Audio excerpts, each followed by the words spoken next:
Y es esa que está ahí arriba. Una familia pobre la tenía. La historia es larga, pero es lindísima. La leí toda, es de verdad lindísima. Resulta que en la Era Media, bueno, por el año 1000 más o menos, muy temprano por allá, un hombre luchó por la liberación de Jerusalén. Y por esa lucha, el sumo sacerdote le obsequió el Urim. Y él tomó el Urim, ese soldado, y lo tuvo consigo. Y se lo pasó a generación tras generación, generación tras generación, hasta que llegó al año 2000.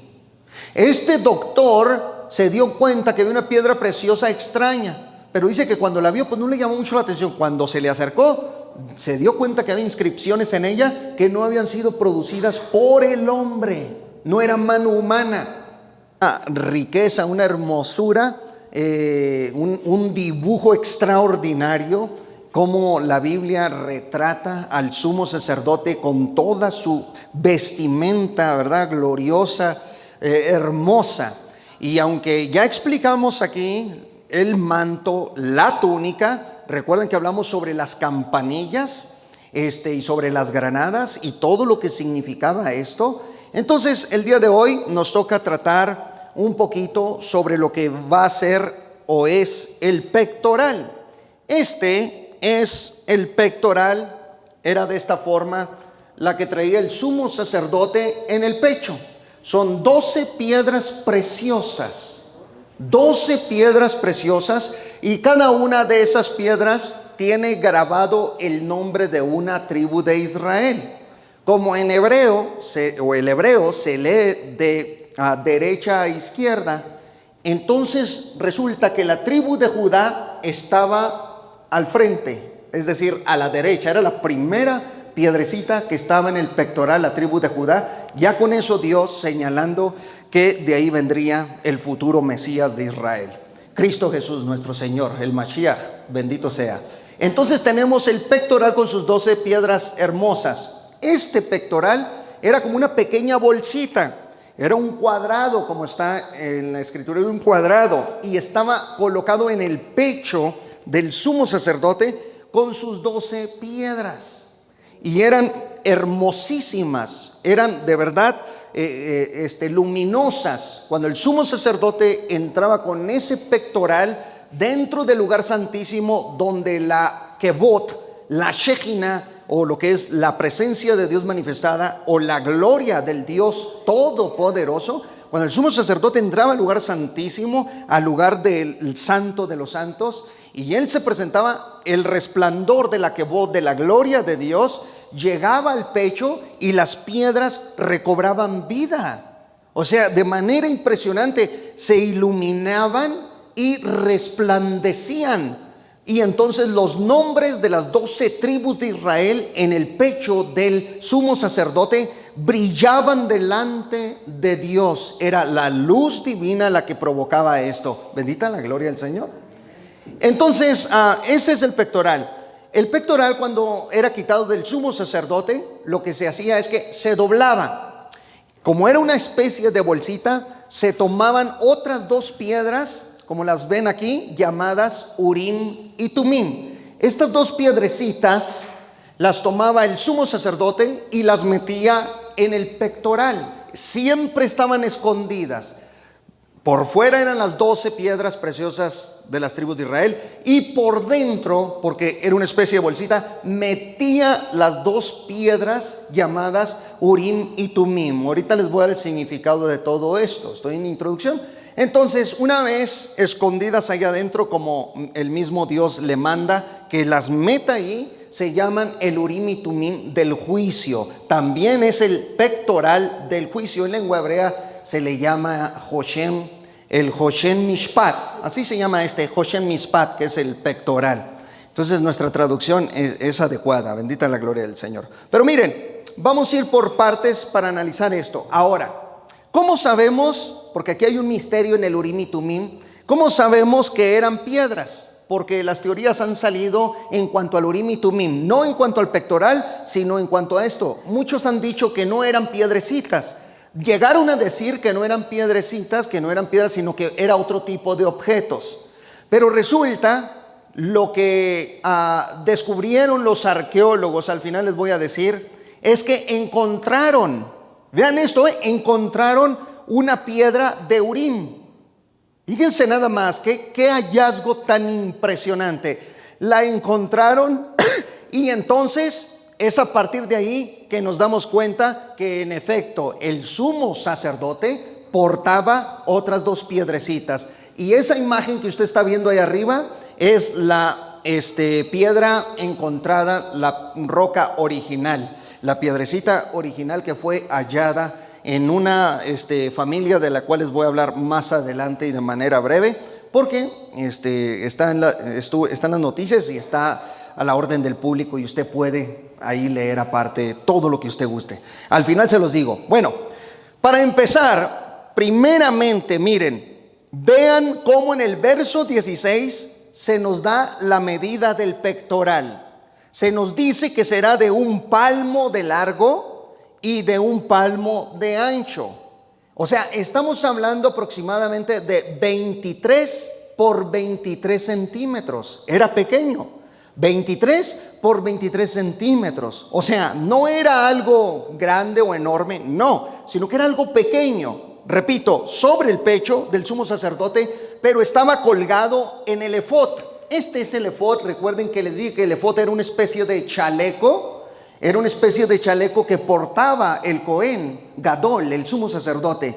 Ese se ponía sobre toda su vestimenta y entonces colgaba de ahí. Y como dice, lo harás con trenzas de oro. Así por eso se ve arriba esa figurita, lo hicieron muy bien esto, esa figurita hacia arriba, como el oro está hilando de manera como en trenza y llegando hacia esta parte de aquí, porque se colgaba de aquí con 4 lacitos, 2 hilos aquí de oro, con anillitos aquí en cada lado, y entonces por abajo tenía lacitos, cordones, y así era como lo portaba, o sea, lo cargaba, pero era pequeño. Entonces, anoten eso. 23 centímetros por 23, ¿ok? Vean en el verso 15 cuáles eran los colores. Se nos dan los colores en el verso 15. Recuerden, Éxodo 28, estamos en Éxodo 28. En el verso 15 se dice, lo harás conforme a la obra del efod. O sea, igual al chaleco. De oro, así sería el pectoral, de oro, de color azul, de color púrpura y de color carmesí y de lino torcido. Ya vimos aquí qué significa cada cosa. Pero miren, todos estos colores los traía el sumo sacerdote en el pectoral, ya profetizando, o sea, significando, señalando la obra gloriosa que vendría a hacer Cristo Jesús nuestro Señor. Porque Cristo provino del cielo. Cristo, cielo, color azul. Cristo es el rey, color púrpura, ¿verdad? Recuerden que los soldados romanos lo vistieron de púrpura en manera de burla y lo golpeaban y decían, le pusieron el título de rey de los judíos y decían, profetízanos Cristo, etcétera, etcétera. Se burlaban de él. Pero en realidad el Señor estaba representando el sumo sacerdocio en la púrpura en todo su esplendor. Y el carmesí porque iba a derramar su sangre bendita en la cruz del Calvario, iba a ofrecer un sacrificio, una obra gloriosa. Bendito sea el Señor. Ahora, miren en el verso 16 cuál es la forma, el orden y el contenido del pectoral. Dice, será cuadrado y doble. O sea, ya aquí te dice que es cuadrado el pectoral. Pónganme mucha atención en cuanto a esto, porque vamos a ver un significado profundo, trascendente. O sea, que va hacia el infinito de la eterna gloria del Dios Todopoderoso. Entonces dice que era cuadrado y doble. Y luego más adelante dice, lo llenarás de pedrería. Y mira lo que Dios manda, en 4 hileras de piedras, así será llenado. Como sigue, en el verso 18 y en el 19, así lo iba a llenar. Una hilera de una piedra sárdica, atentos, un topacio, un carbunclo. La segunda hilera, una esmeralda, un zafiro y un diamante. La tercera hilera, un jacinto, un ágata y una amatista. La cuarta hilera, un berilo, un ónice y un jaspe. todas estarán montadas en engastes de oro. ¿Se fijaron? Voy a pedirle a nuestro hermano Abrahamcito, por favor, que me mande la otra imagen ahí. Muy bien. Yo sé que ustedes no alcanzan a ver muy bien de por allí. Si de por sí la letra aquí está medio borrosa, tampoco yo voy a alcanzar quizá, pero más o menos les vamos a dar una idea.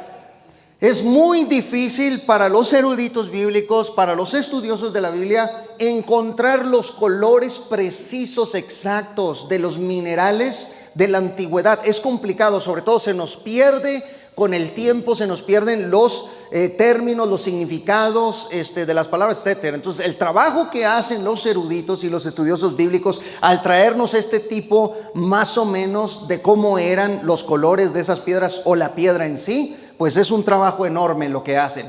Pero miren, esta, por ejemplo, aquí usted tiene en esta imagen los colores, como leímos, cómo estarían ubicados en el pectoral del sumo sacerdote. Aquí tenemos la cornalina, el color de la cornalina, la esmeralda, este es el esmeralda, el jacinto, berilo, el topacio, que cayó en la tribu de Dan, el zafiro, es el zafiro, color azul, resplandeciente, creo que esta es la tribu de Isaacar, en Gad. Bueno, todo esto, este tipo de colores los poseía el sumo sacerdote en su pectoral. Entonces, esta hermosura era la que portaba el sumo sacerdote.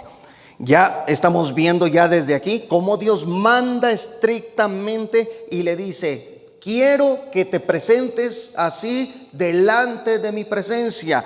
¿Por qué razón, pastor? ¿Saben por qué? Porque el propósito de Dios era en el verso 29. Verso 29. Y llevaron los nombres de los hijos de Israel en el pectoral del juicio sobre su corazón, cuando entre en el santuario por memorial delante de Jehová continuamente. El propósito de Dios es que el sumo sacerdote llevara a Israel en su corazón. O sea, que dentro del corazón trajera a todo el pueblo del sumo sacerdote y entrar al lugar santísimo para interceder por todo Israel. Y esto nos da a nosotros una enseñanza profunda acerca de Cristo. Cristo es nuestro sumo sacerdote y ¿saben una cosa? Nos lleva ante el Padre celestial, no en el santuario terrenal, sino en el santuario celestial, nos lleva en su corazón. En este momento, tú y yo estamos escritos en el corazón de Cristo, y cuando Cristo se presenta ante el Padre celestial, el Padre ve, ilumina tu nombre con su gloria y manda perdón y vida eterna en nuestras vidas. ¿Ves la obra del sumo sacerdote glorioso, quien es Cristo Jesús nuestro Señor? Bendito sea para siempre. Entonces, hay algo muy particular en este pectoral. El sumo sacerdote, quizá él sin saber, traía los colores de la Nueva Jerusalén. Fíjense bien, qué tremendo, porque es Dios el que le está mostrando a Moisés cómo quiere el pectoral. ¿Y dónde se lo está mostrando? Dijimos, en el monte, ¿recuerdan? Tenemos a Moisés ubicado en el monte Sinaí y ahí está recibiendo toda esta revelación. Pero Dios le está diciendo: mira que hagas todo conforme a lo que se te está enseñando acá en el tercer cielo. ¿Y qué es lo que estaba viendo Moisés en el tercer cielo? Bueno, yo creo que estaba viendo nada más y nada más que la Nueva Jerusalén. Bendita la gloria de Dios. Y al ver el resplandor y las piedras preciosas de la Nueva Jerusalén, dijo Dios: así quiero que te hagas un cuadrado para que estés señalando y representando a la nueva ciudad de Jerusalén en la tierra. Esto está tremendo. Voy a invitarles a que vayan conmigo a Apocalipsis capítulo 21, versículo 19. Quiero que cuando estemos leyendo note la similitud de las piedras preciosas que hay en la Nueva Jerusalén y las piedras preciosas del pectoral. Y los cimientos del muro de la ciudad estaban adornados con toda piedra preciosa.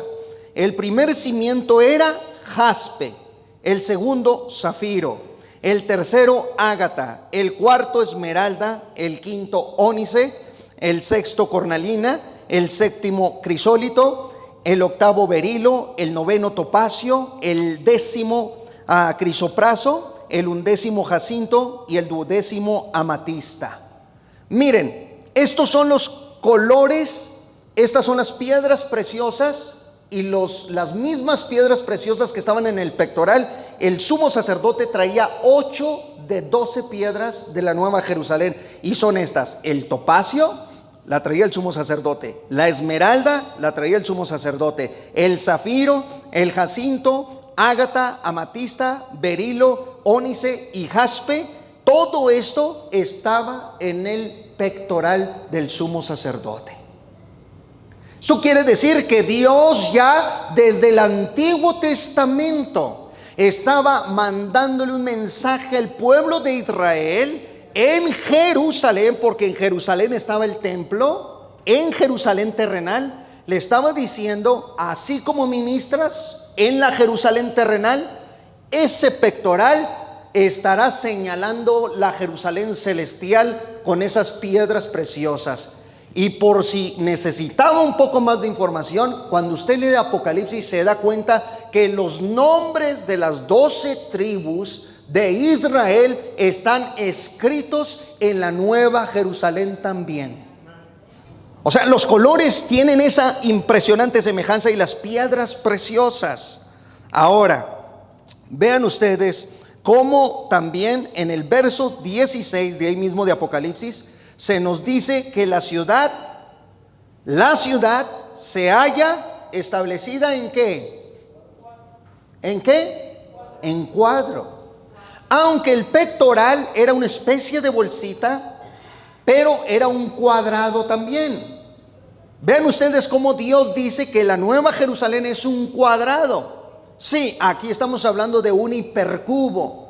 La Nueva Jerusalén tiene la misma medida de altura, es la misma medida de largo y a lo ancho, es la misma medida. Así como en el pectoral tenía 23 centímetros por 23, la misma medida de ancho y de largo era el pectoral y también era cuadrado. La Nueva Jerusalén es cuadrada, aunque allá, repito, estamos hablando de un hipercubo, una impresionante ciudad que es guiada, dirigida por las leyes del Espíritu de Dios, por lo cual es una ciudad que posee otras leyes, no físicas, ni espaciales, ni materiales. Son leyes que trascienden a la física, al conocimiento empírico. Son leyes dirigidas única y exclusivamente por el Espíritu Santo de Dios, y donde habitará la iglesia y el pueblo de Israel. ¿Y quién será nuestro sumo sacerdote ahí? El eterno Hijo del Padre, Cristo Jesús. Porque abogado tenemos para con el Padre. ¿A quién? El cual aboga e intercede constantemente por nosotros. Y no importa cuál haya sido la acusación que hayan lanzado, Pablo dijo: ¿quién? ¿Quién nos condenará? ¿Quién? Fíjense, esta pregunta está tremenda. Es una pregunta cristológica que hace Pablo. ¿Quién nos condenará? ¿Quién? Así dile a los santurrones, ¿verdad? Cuando te quieran criticar y atacar y condenar, repíteles ese texto: ¿quién nos condenará? Si Cristo fue el que murió, dijo Pablo, y el que resucitó, y el que también está a la diestra del Padre intercediendo por nosotros. ¿Quién te va a condenar? Por eso disfrutamos el Evangelio de Cristo. No somos amargaditos, no somos amargaditas, ¿verdad? Disfrutamos de manera santa y de manera sana el Evangelio de Jesucristo, porque Él es nuestro fiel y eterno sumo sacerdote ante el Padre. Ahora, no por eso vamos a hacer lo que nos dé la gana, claro que no. Vamos a honrar al Hijo de Dios en su sumo sacerdocio, ¿verdad? El Hijo de Dios ve que te resbalas, ve que caes, ve que flaqueas, y Él sabe que tú estás intentando echarle ganas, ir adelante, ir al frente, y entonces cuando Él ve eso, Él intercede por ti y por mí. Pero cuando flaqueas, cuando caes, cuando fallas, cuando eres débil, cuando estás luchando, estás en la guerra, estás en guerra en Cristo Jesús, una guerra espiritual tremenda. Ya cuando estás esforzándote y tienes esos errores y luego tú te sientes mal, tranquila. ¿Quién te condenará si Cristo fue el que murió por ti?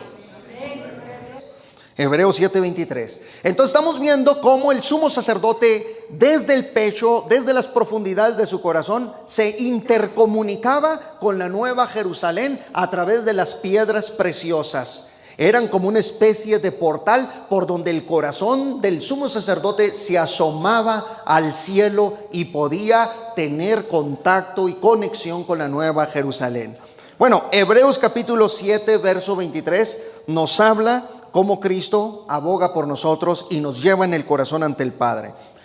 Y los otros sacerdotes llegaron a ser muchos, debido a que por la muerte no podían continuar. Mas por cuanto permanece para siempre, tiene un sacerdocio inmutable, por lo cual puede también salvar perpetuamente a los que por él se acercan a Dios, viviendo siempre para interceder por ellos, porque tal sumo sacerdote nos convenía, santo, inocente, sin mancha, apartado de los pecadores y hecho más sublime que los cielos, que no tiene necesidad cada día como aquellos sumos sacerdotes de ofrecer primero sacrificios por sus propios pecados y luego por los del pueblo, porque esto lo hizo una vez para siempre, ofreciéndose a sí mismo, porque la ley constituye sumos sacerdotes a débiles hombres, pero la palabra del juramento posterior a la ley, al Hijo hecho perfecto para siempre. ¿No es esto bello? Ahora, dijimos que el sumo sacerdote con el pecho y el pectoral se interconecta con la eterna ciudad de Jerusalén. Estaba interconectado. Él en la tierra quizá no sabía, no estaba consciente, pero lo que cargaba aquí en el pecho, al caminar en la tierra, él quizá no estaba consciente, pero tenía una interconexión. Ese era como una forma de portal celestial que lo estaba conectando con las piedras preciosas de los cimientos de la nueva Jerusalén. Bendita la gloria de Dios.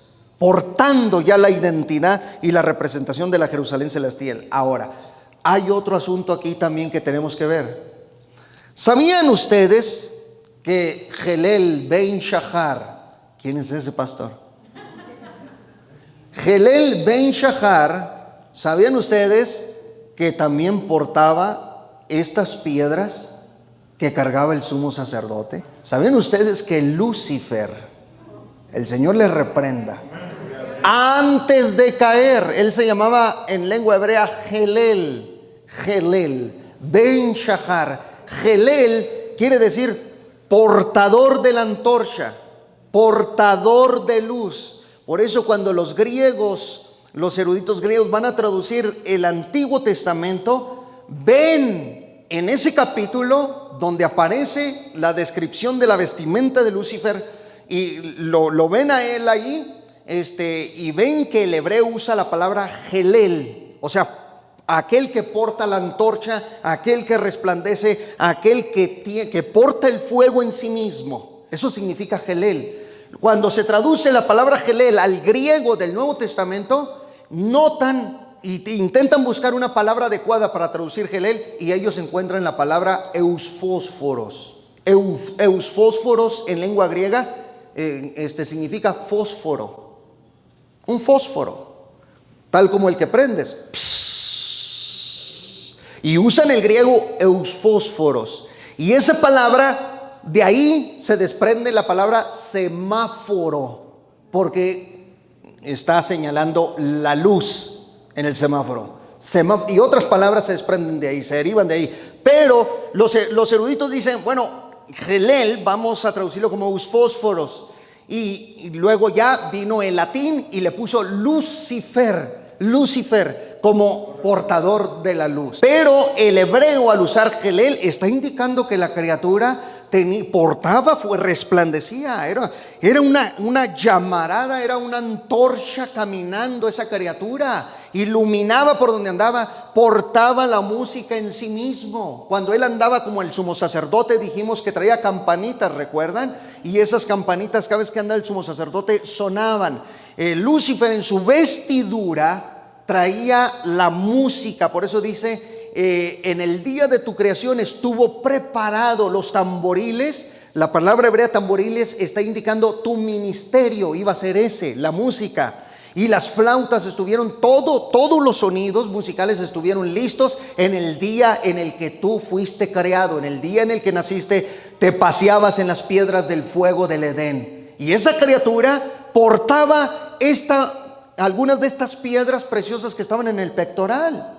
Impresionante. Mire, vaya conmigo a Ezequiel capítulo 28 verso 13. Ezequiel 28, 13, para que usted vea qué tremendo está esto. Ahora, aquí le estoy diciendo que Gelel las portaba antes de caer, antes de ser diablo. 28, 13. En Edén, en el huerto de Dios estuviste.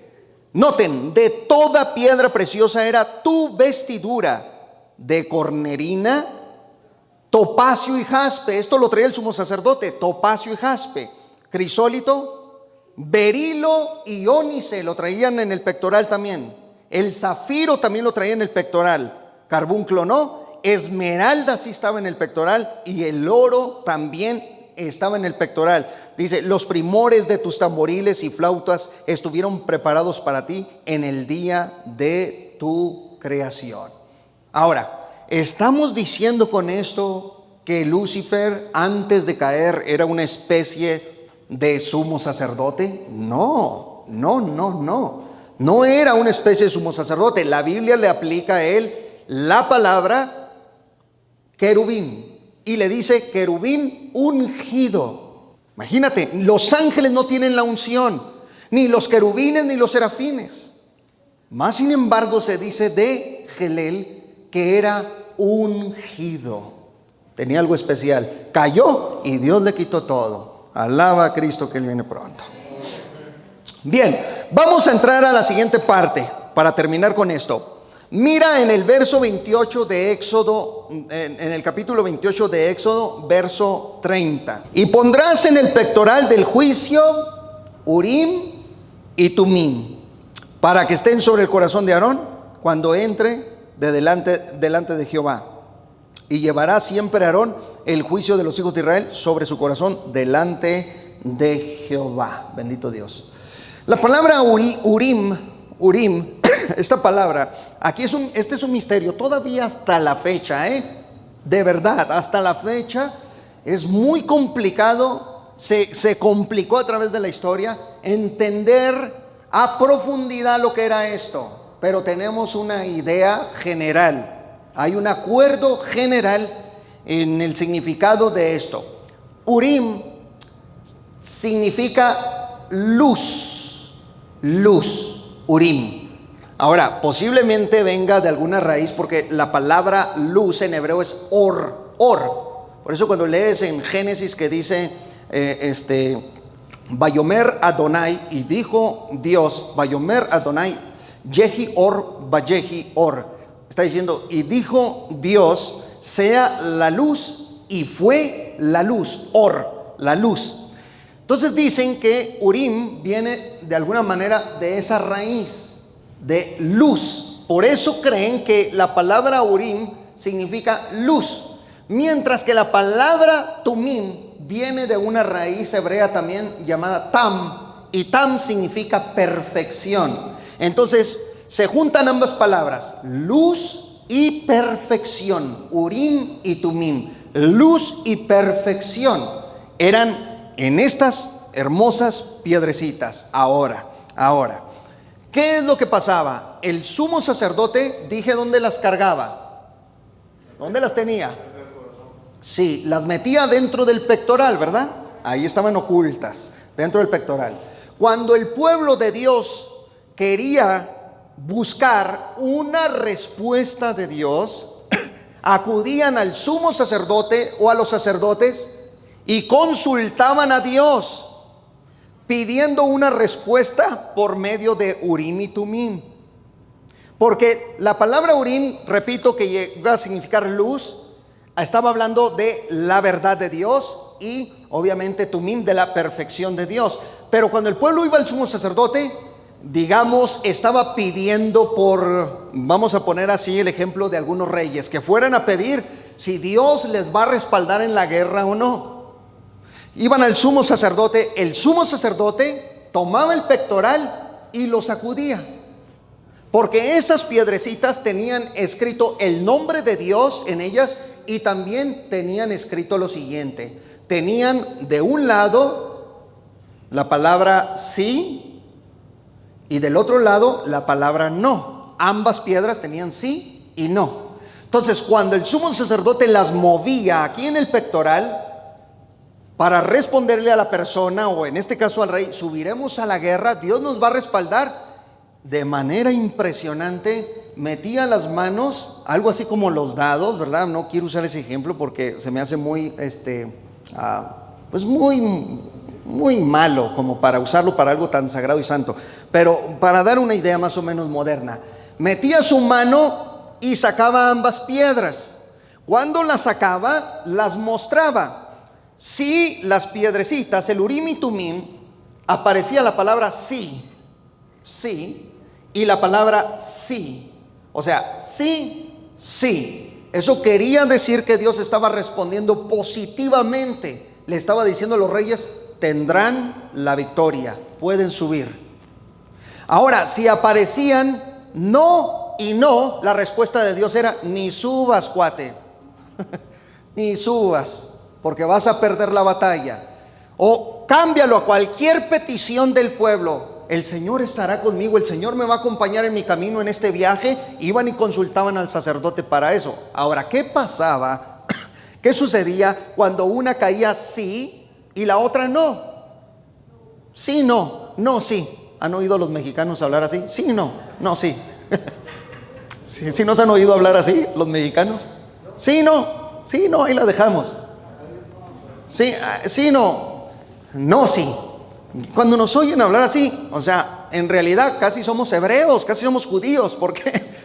Porque cuando salía en el Urim y Tumim ese tipo de cosas, sí y no, Dios no estaba diciendo con eso que era una duda. Lo que Dios estaba diciendo, no hay respuesta para lo que has pedido. Tremendo, ¿verdad? Pero de manera sobrenatural sucedía eso, porque había una luz propia ya. El resplandor de la gloria de Dios en el pectoral y en esas piedritas era continuo. O sea, las piedras brillaban, hermanos, brillaban por la luz de la gloria divina. Entonces, cuando la sacaba, daba ese tipo de respuesta. Ahora, ¿recuerdan ustedes cuando los apóstoles estaban eligiendo a un nuevo apóstol? Quiero que abran la Biblia en Hechos capítulo 1, verso 24, para que ustedes vean que hay una altísima posibilidad que los apóstoles utilizaron Urim y Tumim para buscar la voluntad de Dios. Porque eso es lo que llegaba a significar el Urim y Tumim, buscar la voluntad de Dios a través de estas piedras sagradas. ¿Tiene Hechos 1? Vamos al verso 24. Miren lo que hacían primero antes de consultar Urim y Tumim. Y orando dijeron: tú, Señor, que conoce los corazones de todos, muestra cuál de estos dos has escogido. Muestra cuál de estos dos, para que tome la parte de este ministerio y apostolado de que cayó Judas por transgresión, para irse a su propio lugar. Y les echaron suertes. Y la suerte cayó sobre Matías y fue contado con los 11 apóstoles. La pregunta aquí es, ¿cómo echaron suertes los apóstoles? Era muy sagrado. Aquí la palabra suerte, en realidad ellos estaban en una consulta de la voluntad de Dios. ¿Y cómo lo hacía la tradición judía hebrea? Lo hacía a través de Urim y Tumim. Y entonces, ¿qué es lo que sucedió? Oraron, pidieron a Dios si era Matías, sí o no. Y no cayó sí o no el Urim y Tumim, sino que cayeron ambas piedras, sí, sí. Por lo tanto, Matías fue contado entre los 12. La probabilidad de que hayan usado Urim y Tumim es altísima en este pasaje. Bendita la gloria de Dios. ¿Se entendió ese texto? ¿Verdad? Entonces no vaya alguien a salir diciendo, no, es que yo leí ahí Hechos y sí existe la suerte. Sí existe la suerte, hermano, claro que sí. No, lo que existe es la voluntad bendita del Creador. Y Dios hablaba a través de Urim y Tumim también. Ahora, quiero que vaya rápidamente a Números capítulo 27, verso 21. Él se pondrá delante del sacerdote Eleazar y le consultará por el juicio del Urim delante de Jehová. Por el dicho de él saldrán y por el dicho de él entrarán. Y él y todos los hijos de Israel con él y toda la congregación.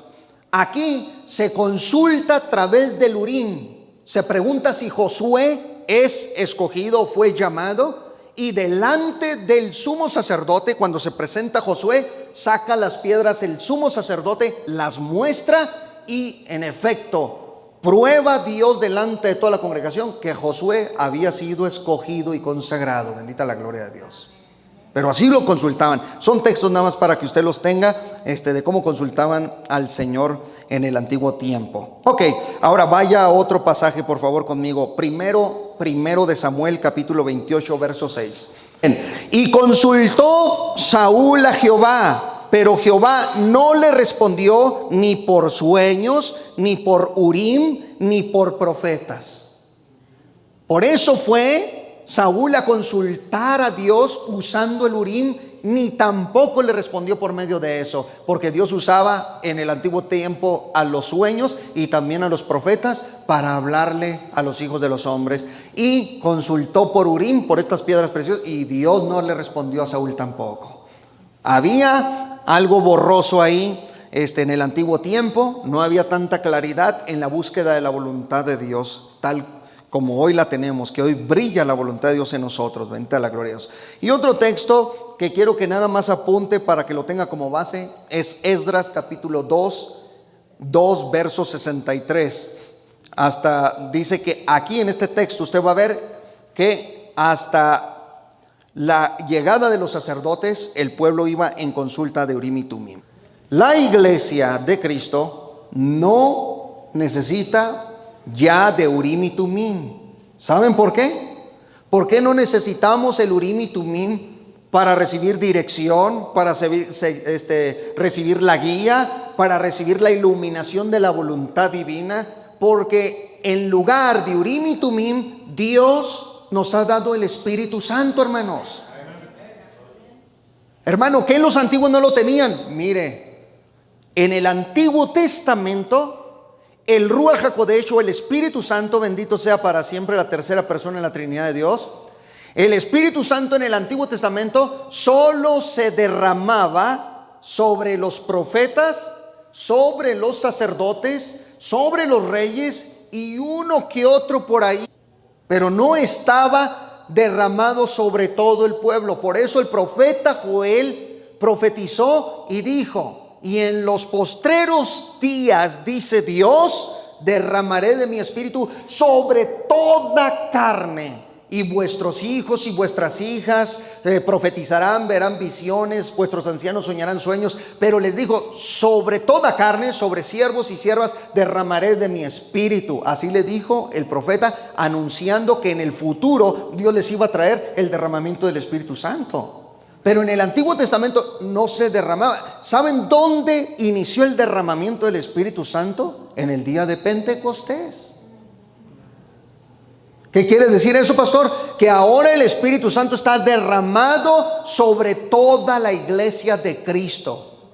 Y a través del Espíritu Santo es que somos guiados. Por eso dijo Cristo lo siguiente: pero cuando venga el Espíritu de verdad, ya no Urim y Tumim, dice, Él los guiará, ya no el Urim y Tumim, ahora es el Espíritu Santo, nos guiará toda la verdad, porque no hablará por su propia cuenta, sino que hablará todo lo que oyere y os hará saber las cosas que habrán de venir. Bendita la gloria de Dios. Ahora consulte al Padre a través del Espíritu Santo. ¿Quiere una respuesta? ¿Quiere conocer la voluntad de Dios? Acérquese al Espíritu Santo de Dios, porque ahí está la respuesta, bendito Dios. Él es el que te guía, te guarda, te lleva, te encamina. A Él le preguntas, con Él conversas, bendita sea la gloria de Dios, y Él es el que te guía, dice el Señor. Finalmente, en el año 2000, el doctor James, creo Strange es su apellido, viajó a Sudáfrica para investigar una piedra preciosa. Atentos a esta historia. Esta se encontraba en manos de una familia de escasos recursos. El doctor James se reunió con la familia y al ver la piedra dijo esto: aún más asombroso era que además del corte de la piedra, había una inscripción inexplicable dentro de la piedra, visible a través de la superficie, clara, y era clara, 2 letras en hebreo antiguo. No hay tecnología moderna o antigua conocida para mí por el cual un artesano pudiera producir la inscripción, ya que era imposible cortar la superficie de la piedra. Al final, este científico evaluó esta piedrecita en $225 millones. Fue encontrada. Y es esa que está ahí arriba. Una familia pobre la tenía. La historia es larga, pero es lindísima. La leí toda, es de verdad lindísima. Resulta que en la Era Media, bueno, por el año 1000 más o menos, muy temprano por allá, un hombre luchó por la liberación de Jerusalén, y por esa lucha el sumo sacerdote le obsequió el Urim, y él tomó el Urim, ese soldado, y lo tuvo consigo y se lo pasó a generación tras generación, hasta que llegó al año 2000. Este doctor se dio cuenta que había una piedra preciosa extraña, pero dice que cuando la vio, pues no le llamó mucho la atención. Cuando se le acercó, se dio cuenta que había inscripciones en ella que no habían sido producidas por el hombre, no era mano humana. Con eso está diciendo que el que había escrito en esa piedrecita era el mismo Dios, porque no existía tecnología como para hacer ese tipo de inscripción. Dice, ni antes ni hoy la tenemos. Es imposible prácticamente lo que estaba viendo aquí, dice, en esta piedrecita. Entonces resultó que sí, en efecto, pertenecía al Urim y Tumim esa piedrecita. Y se evaluó por esos $millones. En este momento, ya que se descubrió dónde está la tribu de Leví y que ya hay levitas en Israel, ya están siendo entrenados los sacerdotes, los hijos de Leví, ya que se descubrió todo esto, estas piezas van a ser llevadas un día para los sacerdotes, para que vuelvan ellos de nuevo a levantar su templo y comenzar con sus sacrificios. Pero nosotros nos vamos antes. Bendita la gloria. Póngase sobre sus pies.